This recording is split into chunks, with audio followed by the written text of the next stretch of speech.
Good morning from Central Texas, USA, guys. It's me, Rusty 78609. And anyway, on Park Road 4, out for a drive. And what do we want to talk about today? I tell you, I came up with a good one for me.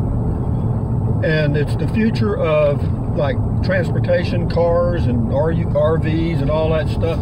Because, you know, everything's changing, you know, so you would just pick one target at a time. I'll play with this for a day or two and then probably drop it. But you know, for example, Tesla, the maker of the all-electric car that's pretty pricey right now, they're coming out with an SUV in the next couple of years that has a towing capacity of 5,000 pounds. Amazing. My truck has a towing capacity of 4,900 pounds. So that's, could you tow an RV with an electric car? Sure, why not? In fact, it's even better because an electric car is all torque. You got a lot more torque with an electric car than you do with a gasoline engine. And something else I noticed the other day, I was scanning my Google News where I just bring in news about stuff I'm interested in, and I'm interested in electric cars. So I have a heading there for electric cars and artificial intelligence and all kinds of stuff, and it just brings in stories related to those topics, so you can keep up to date pretty easily without having to go try to read a bunch of other stuff. It pulls them from all the news sources that have that heading. But anyway, Toyota says by the year 2025, which is amazingly 8 years from now roughly, by the year 2025, all of their cars will be either all electric, 100% electric, or hybrid. Think about that. Is that a big change? Yep, and that's in 8 years. Boom. So you know what all the other automobile dealers, manufacturers are doing. Same thing. And of course, Tesla also has this truck, and there's another company that makes an all-electric truck, and it's basically self-driving, and they're working on that now. Self-driving all-electric trucks. Okay, 18-wheelers out there on the highway, and so those are big changes, and those are just around the corner. That's not 20 years from now. That's about 5 or 6. They're coming now. And then the next step, and in my mind, I'm thinking, well, okay, all these things are going all electric. What about RVs? What about motorhomes, Class A, B, C, B+, and all that? Huh? Well, it occurred to me that, yeah, probably some of these manufacturers, because all they do, they just buy a chassis and then put the stuff on it. So you get a chassis that that comes with a all-electric drivetrain instead of a gasoline drivetrain or whatever, or diesel. Okay? And will that happen? Sure. I would imagine we'll start to see them in the next 3 or 4 years, maybe sooner. And how about that? Now, here's something interesting about that. Solar's getting better and better and better and better and better and better and better. By that I mean it's getting more efficient. In other words, it produces more watts per hour for a lower cost. And as the cost comes down, what'll happen is you could basically charge your vehicle from the sun. I mean, that's where it's going to. That's where the combination is going to hit right there. Those two are just on a collision path: solar and all-electric cars or vehicles of any kind. So, what would that mean for the RV industry and people that want to go camping and so forth? I think it'd be great. You don't need to hook up of any kind. Well, you know, of course, for those of you that need a flush toilet and all that stuff, you're going to have it. But for those people that want to go dry camping or boondocking, wouldn't that be neat? You just drive your little Class B+ out in the middle of nowhere and set out your solar in addition to what you have on the roof of your vehicle probably. And while you're running every device you have, you're also charging your battery for your transportation. Is that neat? Yeah. I think it's wonderful. I mean, I'll see that in my lifetime for sure if I live another 8 or 10 years. And I just think it's all fascinating. But anyway, and then another thing, of course, I've talked about it before in other videos. One of the things I want to do at some point in the next few years is I want to get me an all-electric vehicle. You know what I mean? All electric. And what will happen is you could basically charge your vehicle from the sun. I mean, that's where the combination is going to hit right there. Those two are just on a collision path: solar and all-electric. So, what would that mean for the RV industry and people that want to go camping and so forth? I think it'd be great. You don't need to hook up of any kind. Well, you know, of course, for those of you that need a flush toilet and all that stuff, you're going to have it. But for those people that want to go dry camping or boondocking, wouldn't that be neat? You just drive your little Class B+ out in the middle of nowhere and set out your solar in addition to what you have on the roof of your vehicle probably. And while you're running every device you have, you're also charging your battery for your transportation. Is that neat? Yeah. I think it's wonderful. I mean, I'll see that in my lifetime for sure if I live another 8 or 10 years. And I'll just think it's all fascinating. But anyway, and then another thing, of course, I've talked about it before in other videos. One of the things I want to do at some point in the next few years is I want to get me an all-electric vehicle. and hopefully with a lot of, quote, self-driving safety features. Why? Because as you get older, you just basically become a dangerous driver because you can't see as well, hear as well, your reactions are slower, etc., etc., etc. And for those of you that just dropped into this channel, I'll do two things. One, tell you where we are. We're in Central Texas, USA on Park Road 4 near Inks Lake State Park, which is northwest of Austin, Texas, about 80 miles, maybe a little less, depending on which way you come. It's a beautiful part of the Texas Hill Country, and if you're ever up this way, drop by Inks Lake State Park and check it out. What else? Oh, also, I'm an Amazon affiliate. In the description of every video, I leave a link to Amazon products. If you use the link and go to Amazon and buy anything, I get a small commission. It does not cost you one dime. If you choose to do it, do it. If you don't worry about it. But anyway, now on with the future video. So the future of transportation, basically, what we're seeing is going to be all electric. Now here's a little caveat to that. You know, right now everybody is focused on all electric, and that's true. But there are other things coming. Now, whether they're all going to work as well as projected, I don't know. But there are other energy producing methodologies, chemical, etc., that are much cheaper, produce much more energy, and they're being tested as we speak. You know, they tried the fuel cell, they've tried some other things, and you know, they're just not quite cost effective yet.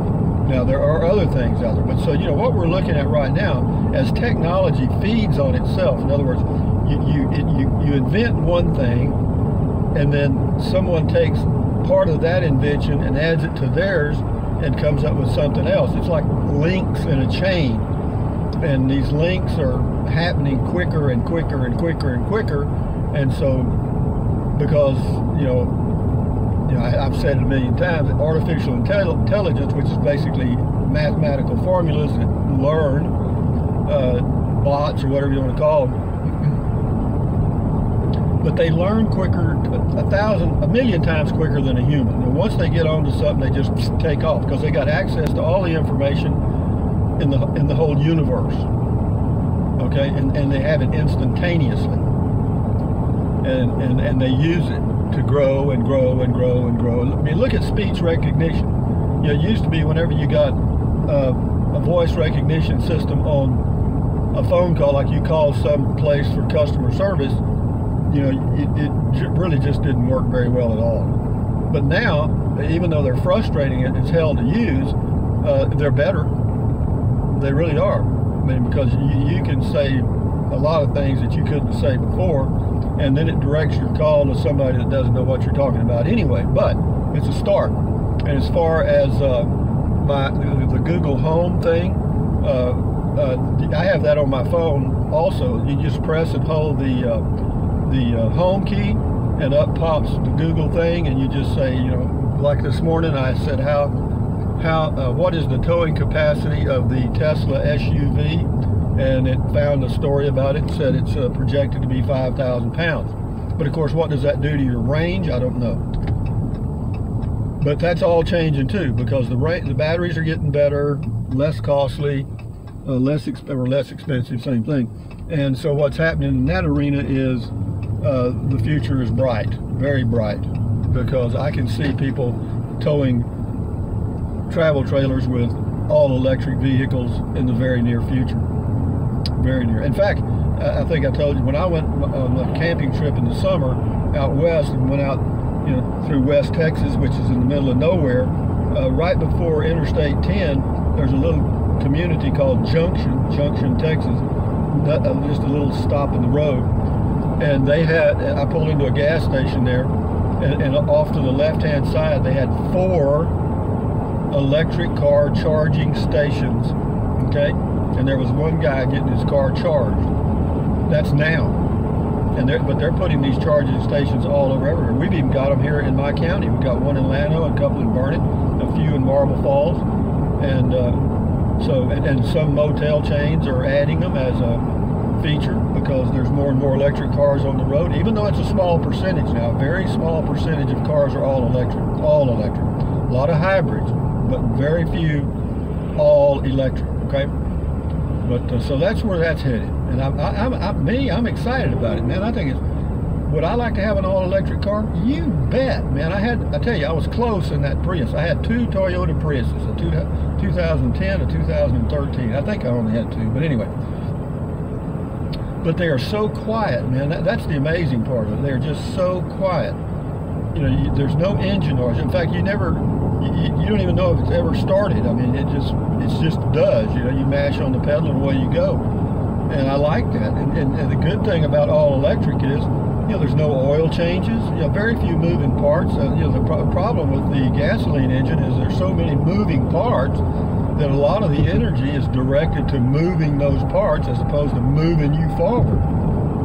And whereas all electric is just 100% torque. I mean, that's it. That's why they go from 0 to 60 in 3 to 5 seconds, because it's just all torque. You know, there's no hesitation. It's just boom, go, like light speed. So anyway, kind of up on this electric car stuff. I'm learning more every day, but you know, it's just fun for me. But again, here we are in Central Texas. We're crossing the Colorado River, a major river in Central Texas.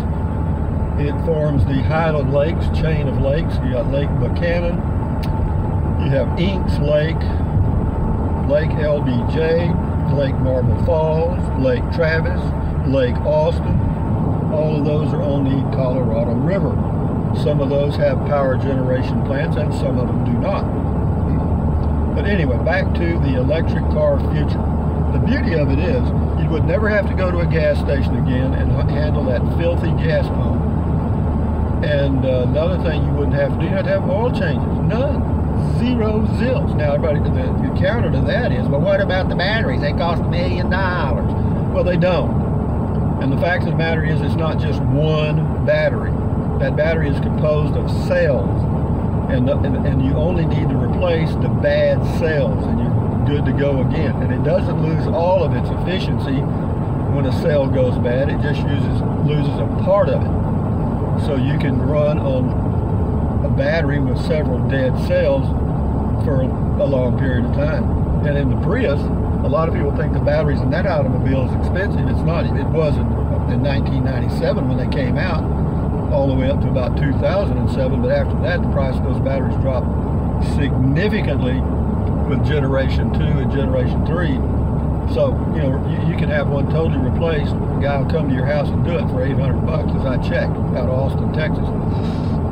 But here we are, guys. We're headed into the little community of Buckhannon Dam, and I'm just continuing thinking about how things are going to change for the better, man, for the better, okay? But there's things coming, of course, these are just things that I'm aware of. I mean, think of the things that I'm not aware of, and most people aren't either. I mean, because technology, new advancements are kept under wraps until they're proven pretty much, and then until they're to the point where they can be commercially viable. And then at that point, they start to leak them out, and then here we go. It's like the B-1 bomber. You know, it's been around for so many years.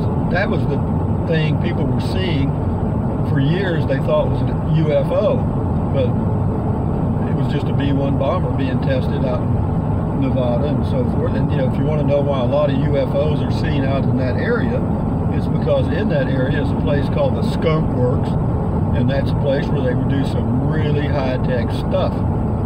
And so that's why people in that area go, oh, look, a spaceship.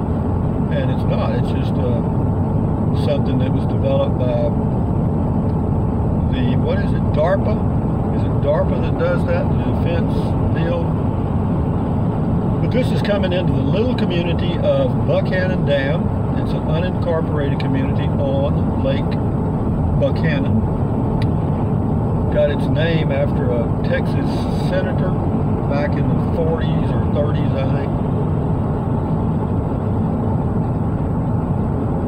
I lived right on the edge of this little community for a few years off a road called Old Spanish Trails. But anyway, just rambling on about the future and driving for you guys that like to see Central Texas. different parts of the world. I watched a video, a guy posted, or a guy left me an email. He lives 50 miles from Bangor, Maine, wherever that is, and he sent me an email and had a link to a video he had done driving in that area on the 17th, which is pretty recent, huh?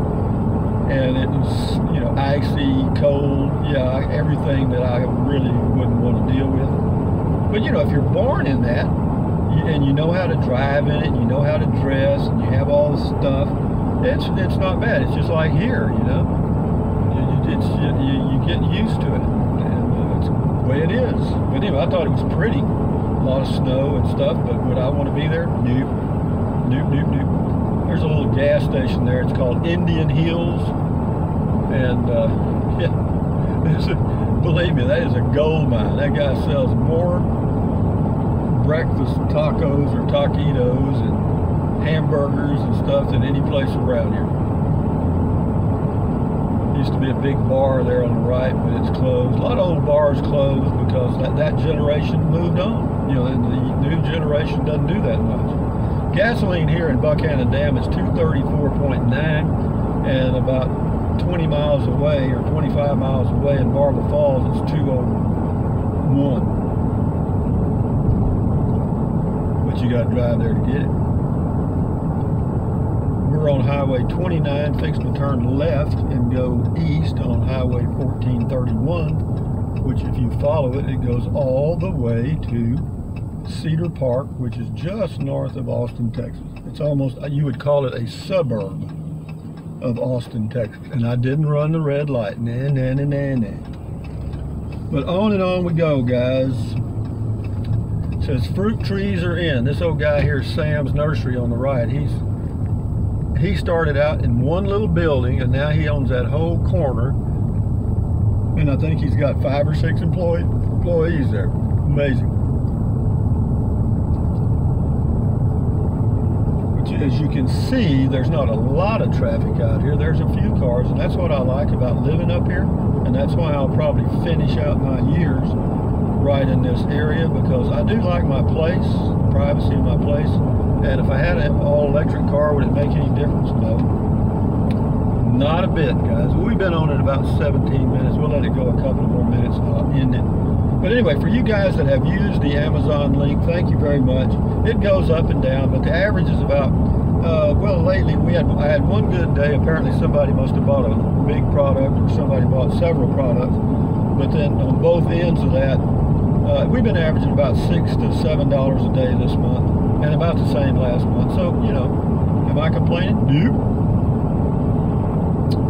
Nope, nope, nope, because that fills a big hole in the income, because YouTube, you know, I got 5 videos right now that are, quote, demonetized. But they'll monetize them in a few days. They will, but then it's too late. Nobody's going to go back and look at the future crap. It's just a one shot. I know it. There's Twin Liquor Store. They don't open till 10 in Texas, and they're not open on Sundays at all. So if you're a boozer, you got to know those rules. Smell that skunk? I smell it.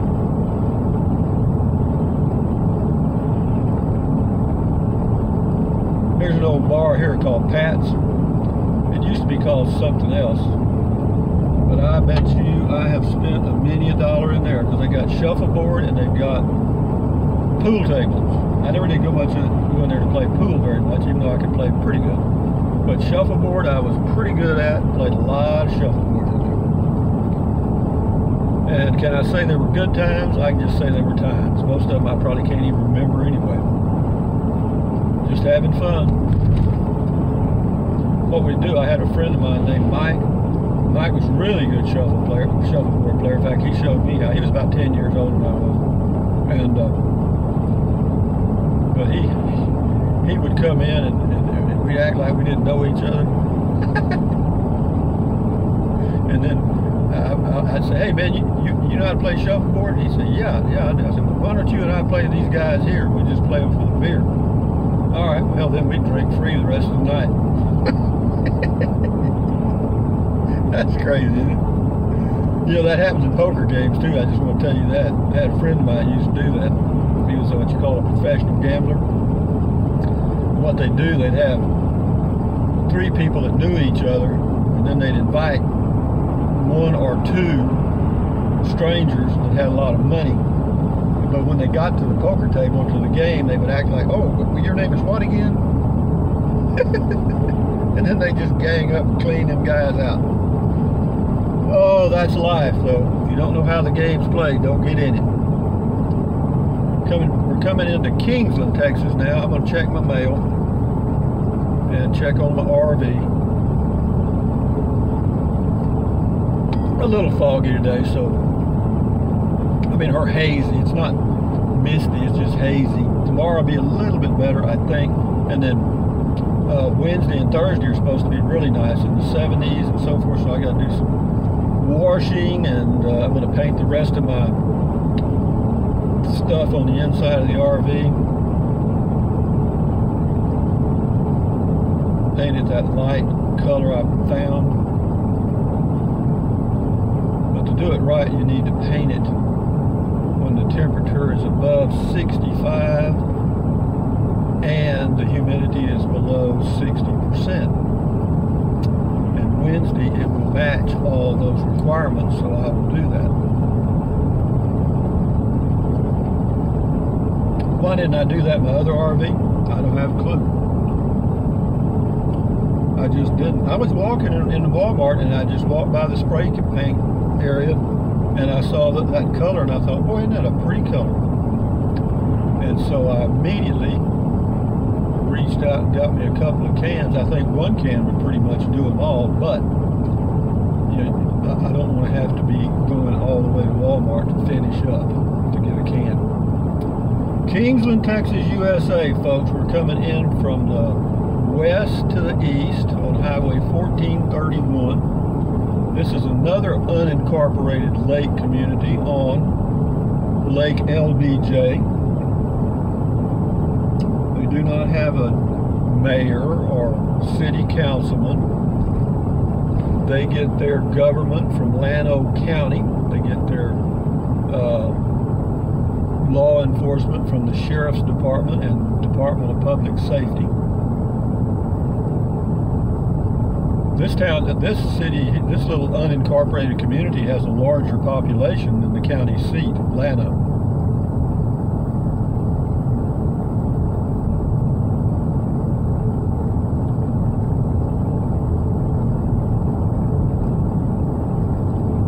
A resort community, sort of. Probably a third of the population is transient. In other words, they just have lakefront homes here and they just come and go. Have some snowbirds or winter Texans that come and go. We'll get to the post office here in a minute. I'll end this. But for those of you that are drinking your coffee and wanted to watch a rusty driving video, this is it. I'm not going to run the red light. I'm not going to do it. Gasoline here is $2.19.9 for regular unleaded. Diesel is 30 cents a gallon more. Diesel is $2.49.9. There's a big Ace Hardware on the right. I'll end this video when I get to the post office because it's easier.